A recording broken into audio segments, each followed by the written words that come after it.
showtime.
The kids of Elm Street don't know it yet, but something is coming to get them. There's something out there, isn't there?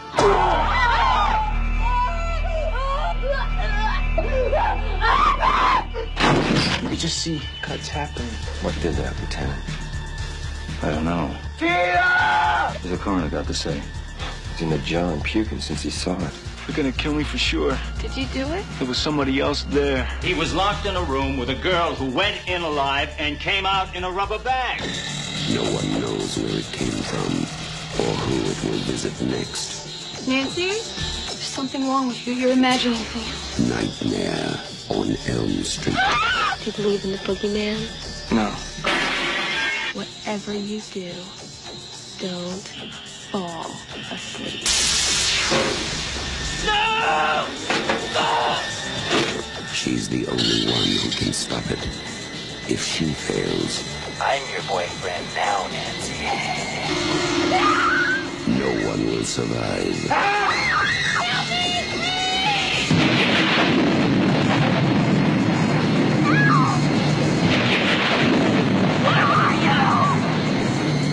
From Wes Craven, director of The Hills Have Eyes and Last House on the Left, a new masterpiece in fantasy terror, Nightmare on Elm Street.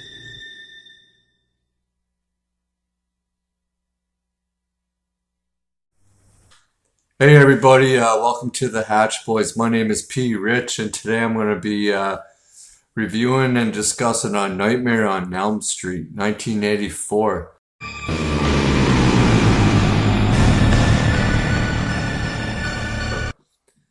So, A Nightmare on Elm Street is a supernatural slasher horror film written and directed by Wes Craven and produced by Robert Shea. It is the first installment in the Nightmare on Elm Street franchise and stars Heather Lanencamp, Jon Saxton, Renee Blakely, Robert Englund as Freddy Krueger, and Johnny Depp, his first film debut. So the film's plot concerns a group of teenagers who are targeted by Krueger, an undead former child killer who can murder people who their parents burn alive. Yeah. So the film is credited with using many of the tropes found in low-budget horror films of the 1970s and the 1980s that originated with John Carpenter's Halloween. Okay, so basically the story goes, we're opened up to a man building a glove out of razors. And you get the music score, and I just love the opening of this. Like, yeah, you see like a man, you don't see his face, all you see is his hands, and he's building this glove with knives on it. And you get the music score by Charles Bernstein. It's a great music score. I really enjoy it. And it really sets the tone and the mood of this film. Anyways, and you just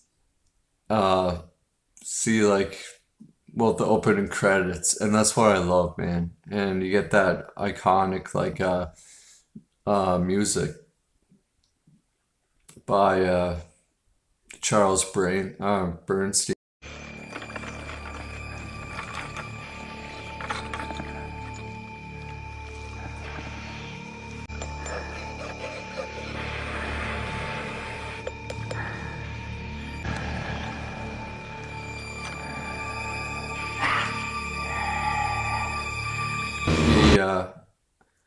See a teenager named Tina Gray.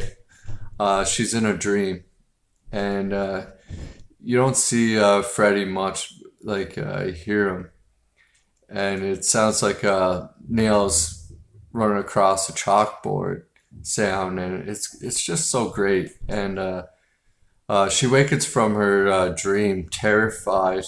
She's having a terrifying nightmare. And a disfigured man wearing a blade-fixed glove attacks her in the boiler room. in her dream. And it's a great scene. I really enjoy that opening scene. Um, Her mother points out four mysterious slashes on her nightgown. So right away, you're like, wow, so like whatever happens in your dream um, is like it's in reality. Like when you wake up, like say if you got clawed or something, like her nightgown, for instance, she wakes up and it's slashed where Freddy slashed her. So it's yeah, it's fucking really well done, I think, and yeah, it's kind of terrifying. Um, so the following morning, Tina's best friend Nancy Thomas and Nancy's boyfriend Glenn Lance, played by Johnny Depp, console her. So Nancy revealing that each also had a nightmare the previous night. The two stay at Tina's house when Tina's mother goes out of town, where she discovers that Nancy also had a nightmare about the disfigured man. Tina's boyfriend, Rod Lane, interrupts their sleepover. When Tina falls asleep, she dreams of the disfigured man chasing her. Um, yeah, you see a scene where Nancy's sleeping, and you see like the wall behind her, and the crucifix falls off, and you see Freddy's like the imprint of his face like coming through the wall. Like yeah, they just use a screen, but like the way it looks, it's awesome. I love it, and you see like fingers like coming down the wall too, like the handprints, and it's so awesome, and it looks like he's like going to come right out of the wall and kill Nancy, but she wakes.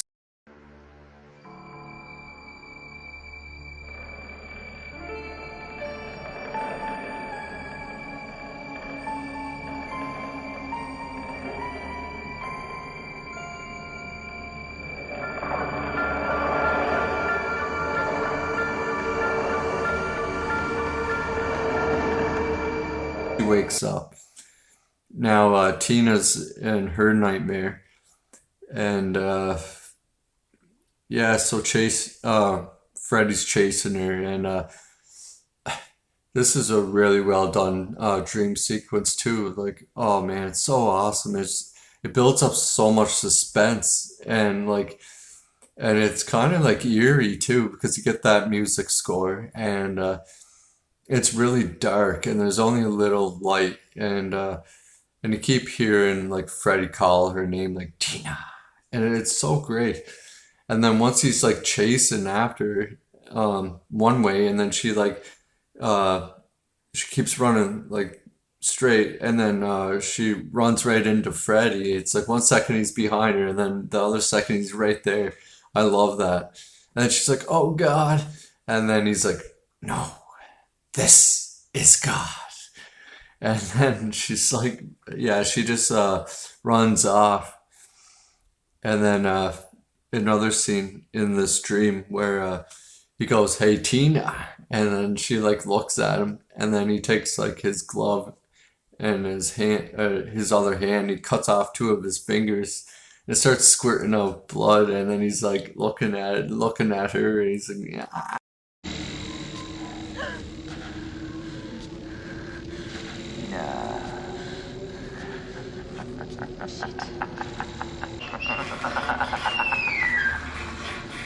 Please, God. This is God.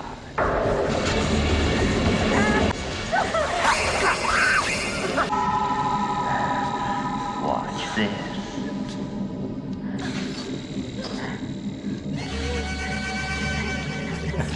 And that like fucking freaks her out even more. And then she goes to the back door of her house, and she's trying to open it, but it's locked. And then Freddy like jumps on top of her, and they fall fall into the garbage bins, but Freddy, you don't see Freddy there, but and then you see him on top of her, and she's like pulling on his face, and then pulls it off his face. It's like the skeleton looking face he's got, and then he starts laughing, and then you see like her under the sheets, and Rod is beside her, and he wakes up, and then you just see her like getting lifted off the bed, and oh man, this is like the best kill I think in some of like all horror movies, man. I honestly think it is probably one of the best kills I've ever seen in a horror movie, or like any movie for that matter.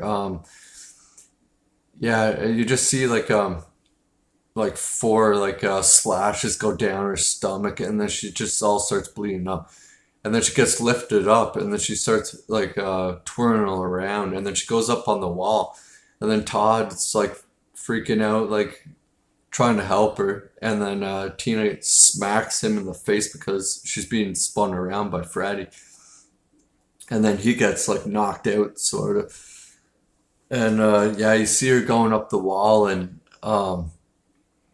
just like all these slashes coming on her, and just blood. She's all covered in blood, and then she's up on the ceiling, and then I guess Freddy gets her one last time and then kills her, but she drops down off the ceiling onto the bed, and it's just like blood go everywhere.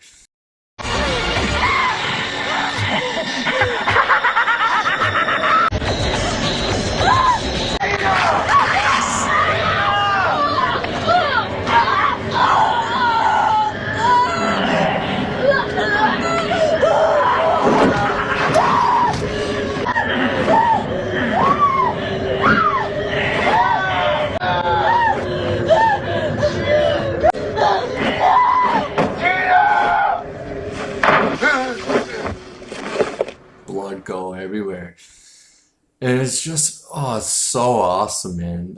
Visual effect, the way they've done it, like the practical effects in this movie are really done well. They're outstanding, I think. And this is 84. I mean, they did a pretty good job, and the way they did that scene too. It's like an upside down, like a room or whatever. They did it upside down, and it's awesome. Yeah, really good documentary to check out about the Freddy films. Never Sleep Again. Yeah. So yeah, now Rod flees the house. He jumps out the window. Nancy and Glenn coming in the room. They just see Tina's body like all mutilated and slashed, and so the next day, Nancy's policeman father, Don Thompson, arrests Rod despite his pleas of innocence. Then Nancy goes to school. It's like, how the fuck, or like, why the fuck would you go to school after that? Like, your best friend just died. Like, why would you go back to school? But anyways, Nancy falls asleep in class, and it's great. Another great dream sequence. You see like this kid like reading some kind of literature, but and then he starts like going into like all this like evil shit. He starts saying it. It's awesome, man. So anyways, yeah, Nancy sees Tina's body, and Tina's like talking to Nancy. She's like, Nancy, and she's like in a body bag, and that looks great too. Like, it's all like blood stained, and then she looks like out the door of the classroom, and you see her body just being dragged, but you don't see who's dragging her. So like, it's just so well done. And then Tina goes out in the hall, And it's just, I love how they built this up, like the mood and atmosphere in this scene. It's like, um, you start seeing like all these leaves blown around, and it's just so well done. And you get that music score again, great music, and it just builds it up. So Tina like bumps into this like student, and she's like, "No running in the house," or "Where's your pass?" And then um, yeah, she's like, "Where's your pass?" And Nancy's like, "Screw your pass." And then then that girl starts laughing, and then she looks over, and it's like Freddy's voice, and he's like, "Nancy, no running in the halls," and has the glove, but it's that girl with like blood dripping down her face. Oh man, another great fucking scene. Nancy.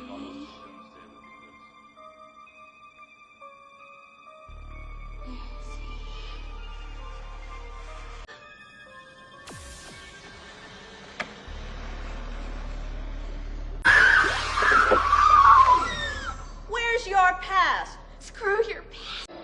Hey, Nancy. No running in the hallway. Scene. I just love it. So she ends up going into the school's boiler room, and where she sees Freddy. She deliberately burns her arm on a pipe. The burn appears when she wakes up in class, and she notices the burn mark on her arm. So then Nancy visits Rod at the police station, who describes Tina's death along with his own recent nightmares about the same man stalking her in her dreams, making Nancy believe that the man killed Tina. At home, Nancy falls asleep in the bathtub. Another great scene, man. Yeah, and this is, yeah, she almost drowns, but you see Freddy's hand like appear like out of the water, like between her legs. I mean, this is such a great shot.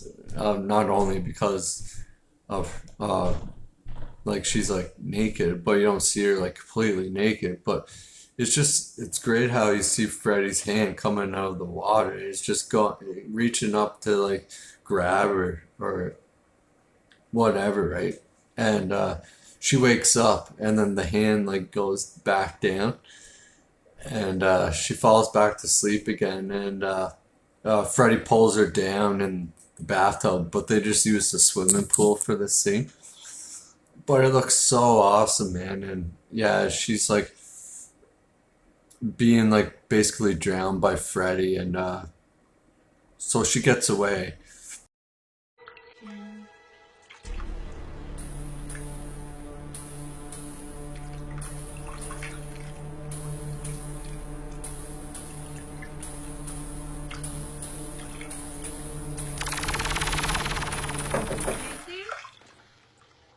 What, Mother?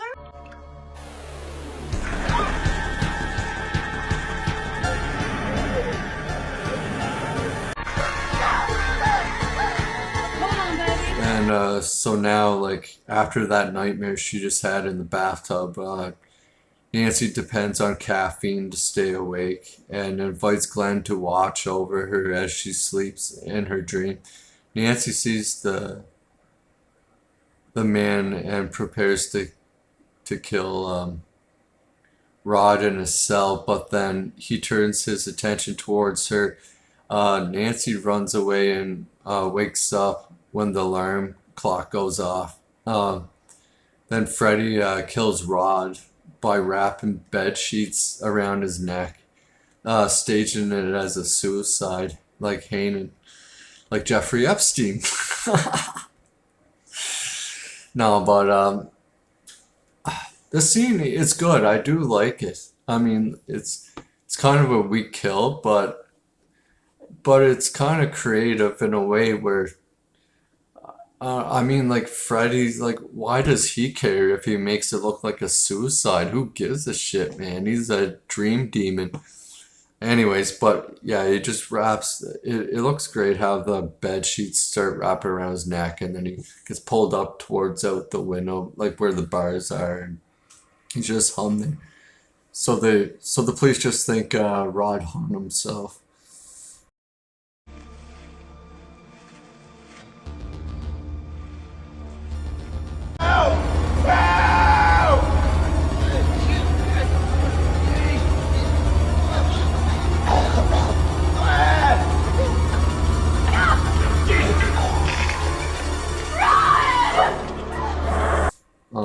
Not the best kill, but it's still pretty good. I like it.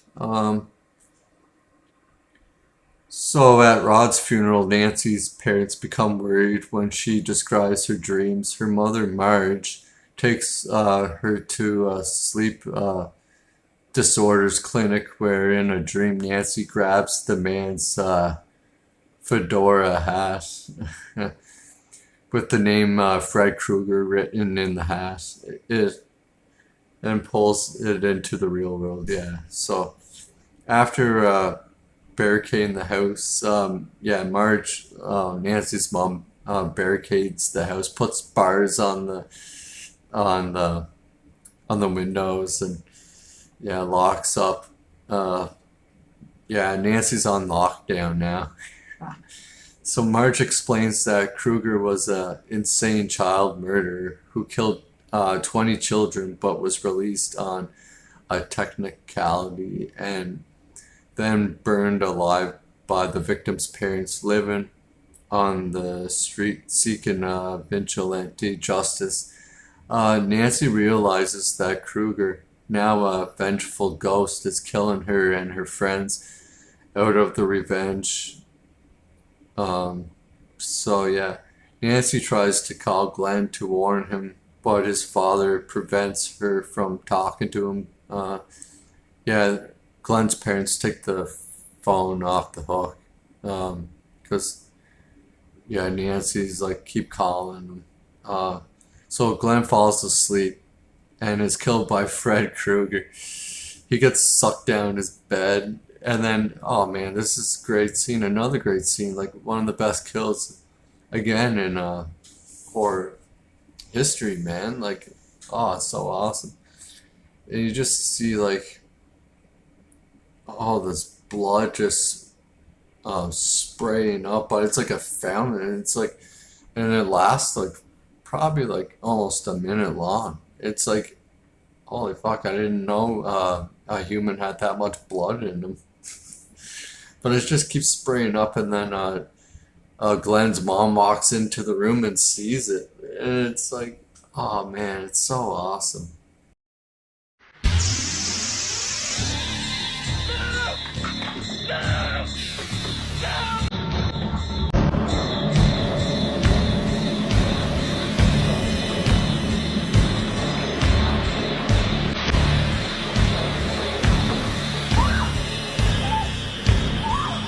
Yeah, and you get a great line in this. When the police, after Glenn's dead, the police start investigating Glenn's death, and they're like something about the coroner being in the restroom puking. Since he got there, it's just, oh man, it is a very well line. It just really paints. Well, you see the death, the whole vision of it, but like it still like puts the vision in your head that it was that horrible, right? So Nancy rigs booby traps around the house and grabs Krueger out of the dream and into the real world. The booby traps affect Krueger enough that Nancy can light him on fire and knock him into the basement. Nancy rushes to the door for help. The police arrives to find that Krueger has escaped from the basement. Nancy and Dawn go upstairs to find a burning Krueger smothering Marge. in her bedroom. After Dawn extinguishes the fire, Krueger and Marge vanish into the bed. Um, I wasn't really a big fan of that scene, to be honest. I don't know. Like, it's alright. It's just, I think they could have thought of something better in that scene, but that's just me, though. So when Dawn leaves the room, Krueger rises from the bed behind Nancy, and then Nancy, realizing that Krueger is powered by his victim's fear, she calmly turns her back to him, and yeah, Krueger just evaporates because she doesn't believe in him. She's not scared. So when he attempts to lunge at her, he disappears. Um, yeah, I mean, there's some really great scenes. Like when Nancy tries to call Glenn, and it's just, and his mouth and the tongue come out on the bottom of the phone. I love that.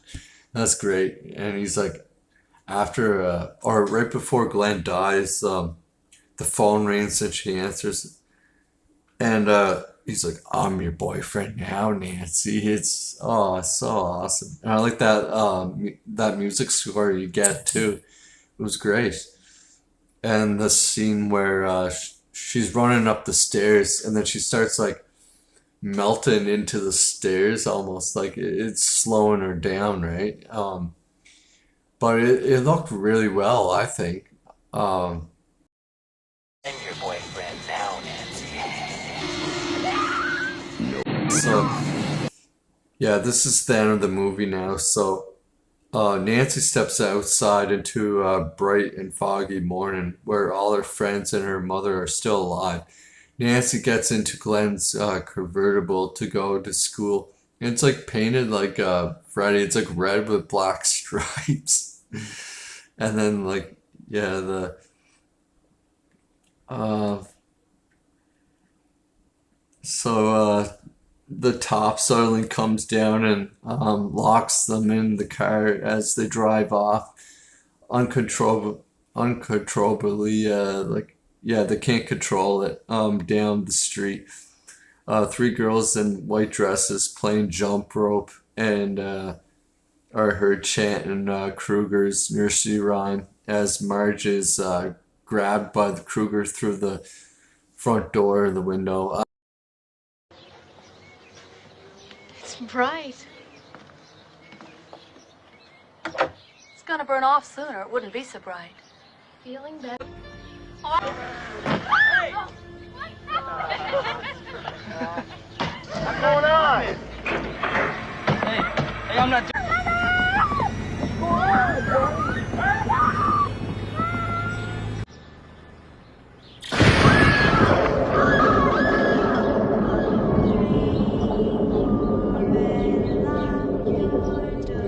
No, I think it looks horrible, and I think they could have ended that scene better as well. I think they should have did something else with that.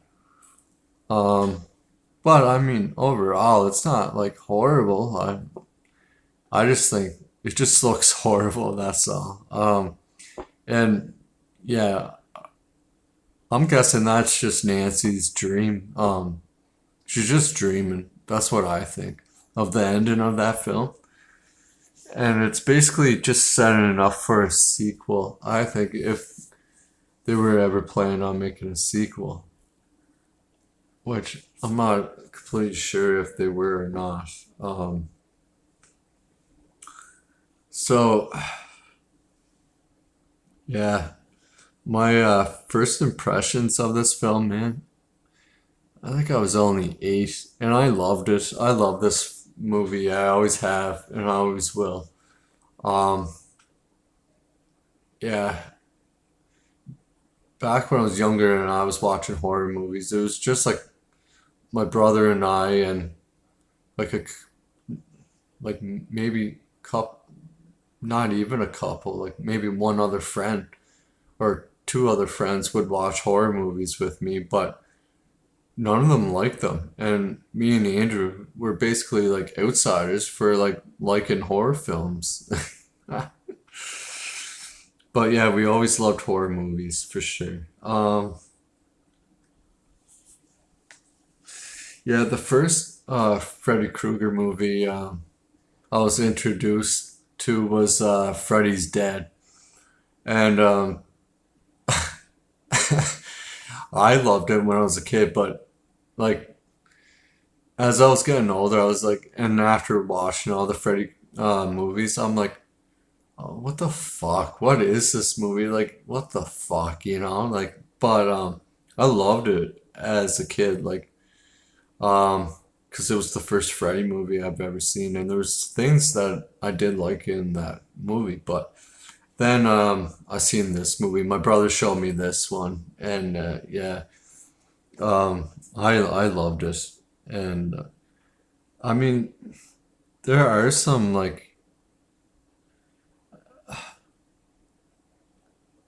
kind of like, well, they're eerie scenes, but it never really like scared me. Like, though, that's the thing. Like Freddy never scared me as a kid.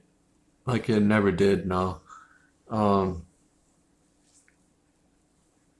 Sometimes I thought it was kind of funny, but the first and second one is like it tended to be more serious, dark, and scary, right? And those are my favorite for sure. But yeah, those were my first impression of this movie. Yeah, I think this movie holds up pretty good. Some of the scenes, like some of the practical effects, are a little outdated, and the dialogue. I mean, yeah, the dialogue's outdated as well. Like some of it, yeah. But overall, man, I really love this movie. It's one of my favorite horror movies of all time. The characters, yeah, I really like Nancy. I think Nancy's my favorite final girl, and I do. Um, yeah, she's really well done. Like her character, and just the way she's a great actress too. Heather Lanencamp. Um, yeah, she was awesome, and there are some lines in this movie that are really cheesy, and I'm just like, I don't know.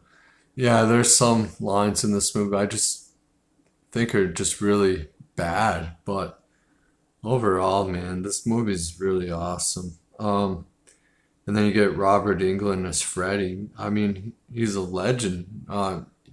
He is awesome as Freddy Krueger. Well, he was basically, well, he he is Freddy Krueger. Like he was the first Freddy Krueger, and he played Freddy through shit. You get six, seven, 8 films with Robert Englund as Freddy. So yeah, yeah. Robert Englund's awesome. Johnny Depp as Glenn. He was alright. He wasn't horrible or anything, but yeah, he wasn't bad. Um, Marge, I don't like her. I don't like her at all. Uh, yeah, her acting is not that great, and her character sucks too, man. She's a fucking uh drunk, and she's a bitch. No, I like Don, Nancy's father, Jon Saxton. I thought he was great. I usually like Jon Saxton in anything he plays in. I like him. Yeah. Um, I thought Tina was great. Amanda Wise, as Tina. She was good. I always thought she was gonna be like in this movie longer. Like, I always thought she would last right to the end, but no, she's the first one that dies in it, right? Um, yeah, so I really liked Tina. Rod, I didn't like Rod. No, his lines are just horrible. But I mean, he's all right in some scenes. I mean, he does play his role all right in some scenes. Like he's kind of like convincing and believable in some scenes. It's just some of the lines they gave him are just like so cheesy and dumb. Um, yeah, so those are for the characters. The technical elements in this film. Oh, the music. I love the music in this film. It builds it up so well. The lighting in this film is great. I really enjoy it.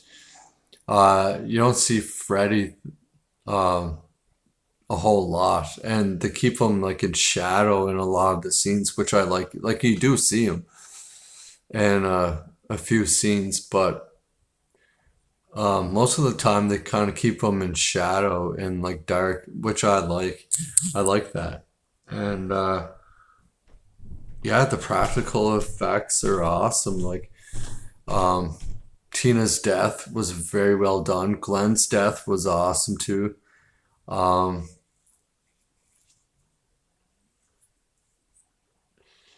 yeah,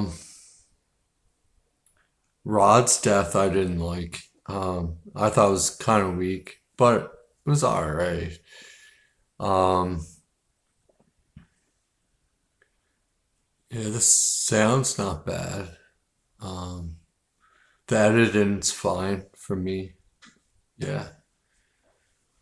Um, yeah, the makeup effects are great. Yeah, and I mentioned the practical effects I really enjoy, yeah. And the setting of this film, uh, it's not bad. And yeah, I mean, it's not like completely the Freddy's house in this film, I find, or the second one. Like it's Nancy's house. I always like envision like until you start watching Nightmare on Elm Street 3 and on, then it's like Freddy's house. You know what I mean?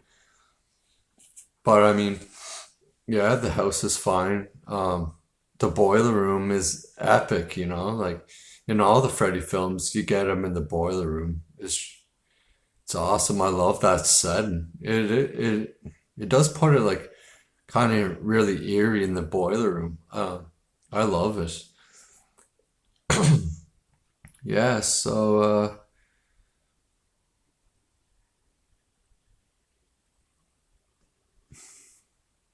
I don't know if I should get too much into the history of this. I mean, like basically everybody knows the history of this film, right? Um, well, I mean, I could just go over a few things. Like, the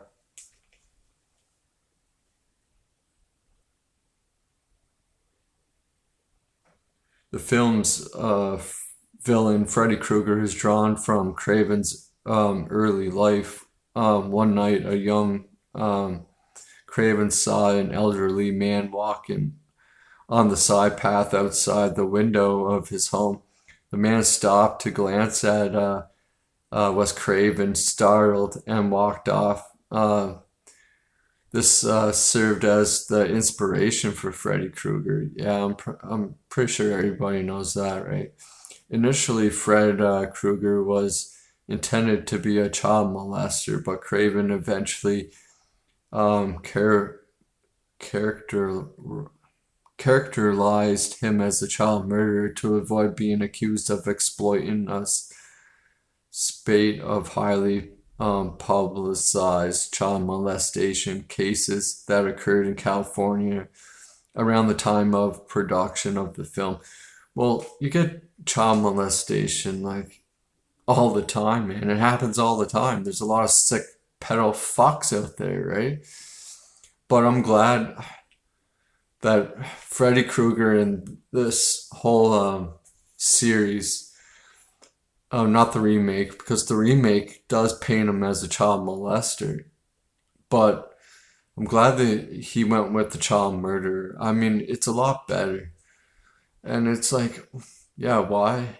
And anyways, it doesn't bother me that much that if that was the initial intention of Freddy Krueger, but I mean, it's so much better when he's a child murderer because I don't know, it makes it scarier. Like a child molester, it just makes him sound like a diller, and he just so like you know what I mean? It's like, oh, here's Freddy diddling kids again in their sleep, like you know what I mean? But anyways, so Freddy's nature, Craven states that in a sense, Freddy stands for the worst of parenthood and adulthood. The dirty old man, the nasty father, and the adult who wants children to die rather than help them prosper. He's the boogeyman and the worst fear of children. The adults that's out to get him. He's very primal figure, sort of like a Kronos devouring his children. The evil, twisted, pervert father figure that wants to destroy and is able to get them at their most vulnerable moment, which is when they're asleep. It's a great concept, and I love it, man. I love the story. And Freddy Krueger, like, he's one of, yeah, these films are like one of my favorite horror films. Oh, for sure.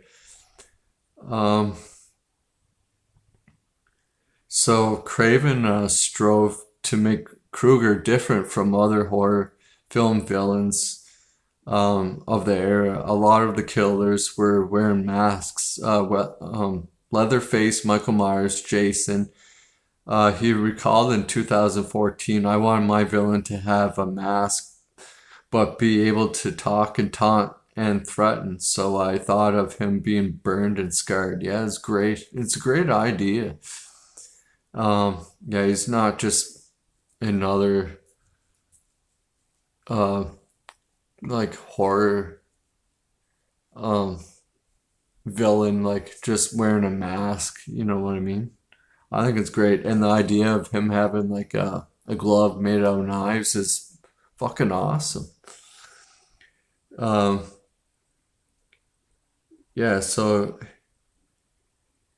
he also felt the killer should use something other than a knife. Yeah, exactly, because it was too common. Yeah, for sure. It still is. So I thought, how about a glove with steak knives? I gave the idea to our special effects guy, Jim Doyle. Ultimately, two models of the glove were built. The hero glove that was only used whenever anything needed to be cut, and the stunt glove that was less likely to cause injury. For a time, Craven had considered a stickle as the weapon. A sickle. What the fuck is a sickle? As a weapon of choice for the killer, but around the third and fourth drafts, the script, the iconic glove had become his final choice. Good thing. I'm glad he went with that. What the fuck is this? Oh, like, yeah, it's like that, like blade thing that's bent. I didn't know that was called a sickle. Oh, okay, yeah. All right. So, anyways, do I recommend Nightmare on Elm Street? Yeah, I do. Oh yeah, for sure, man. I love this movie. I always have and I always will. I love it. I recommend it. And I rate it. Oh man. Oh, it's my favorite out of all of them. But what would I rate it? I'd say like a 9.5 for me.